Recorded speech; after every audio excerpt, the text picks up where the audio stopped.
a list of factors affecting fuel required for a particular trip. This will be in a specific airplane. So let's say you got a Cessna 172 parked out, and you're going to fly from here to Albuquerque, and you want to determine how much fuel you need for the trip. So we're going to we're going to list things here that would affect how much gas you need to make this flight. And anybody who thinks of any, just fire up. Headwinds. Okay, wind is probably the biggest, right? If you're in a 172 and you had a 40-knot wind out of the east, you'd be going backwards. Not quite, but almost. Okay, so wind is a big one. And we talked about a lot of them. Power setting. I'm just going to throw them in here to save time. I get too blabby and then I can't even get into what I'm trying to talk about. Wind, power setting. Weight. Weight is a big one. And this is what I was going to address your statement in that weight doesn't theoretically affect it, but if you're in a Cessna 172 and you got 4 guys and you're just right at gross weight and it's a hot day in the summertime and you're flying over the desert, you're going to be struggling to stay at 9,500 feet. And, well, actually, 9,500 feet. Making sure that was a feet.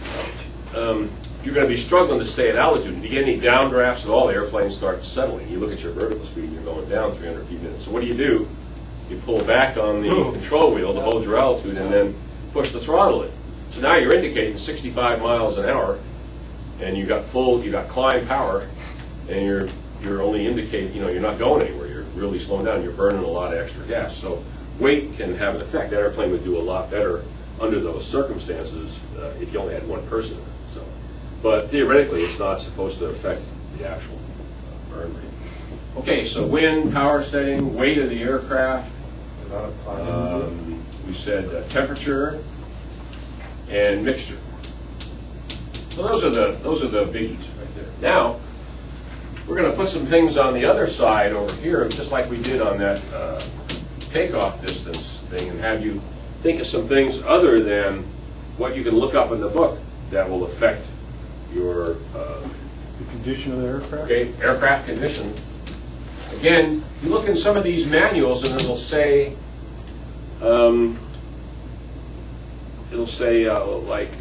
the speed fairings on the wheels, the wheel fairings, and they have a little asterisk there, and down below it'll say subtract 2 knots if your wheel fairings are removed. That's not the case of like a 152 or 172. If you take them off, it usually goes faster. It's lighter. But anyway, aircraft condition, pilot skill. This is a real big one in cross-country flying because, like, when you plan your cross-country, you're going to plan it like this. Here's A, here's B. So you take off out of A, and you're not really too skilled at navigating. You wind up down here somewhere, lost. Now you got to circle around and figure out where you are. And you think you're here, but you're actually here. So you fly up here, and so on and so forth. So a low-skilled pilot is not going to have the navigational skills to complete a flight with the greatest expertise. You've got to take that into account when you make these flights. If you're a brand new pilot, always be very conservative on how you figure fuel use. Weather. Now, again, we talked a lot about weather, but as far as the temperature and wind and all that kind of stuff, but another big factor is if you're going from A to B, and you call the weather just before you go, and you planned your flight, looks cool, you can make it all the way without stopping for gas and everything, and then the briefer says, yeah, we got scattered thunderstorms all along the route. So what that means, visibility's good, everything's cool, except there's thunderstorms all along your route here. And some of them may be right over where you're going, so you may have to be doing this business to dodge these thunderstorms. And that can take a lot of extra fuel. And then again, if you have kind of a marginal airplane, Piper Warrior, Cessna 172, Beechcraft, Musketeer, Rockwell 112, Cessna Cardinal, any of those things like that, you put 4 people in, you're going to be struggling. So my advice is stay away from those airplanes unless it's just 2. If you fly 4 people, get checked out in an Archer, Dakota, Cherokee 6, Cessna 182, Cessna 172 RG, just make sure it's got more power than you need. So we got weather. Conditions at the destination. So depending on where you're going, if you're going to some little podunk airport somewhere, then it may not be that big a deal.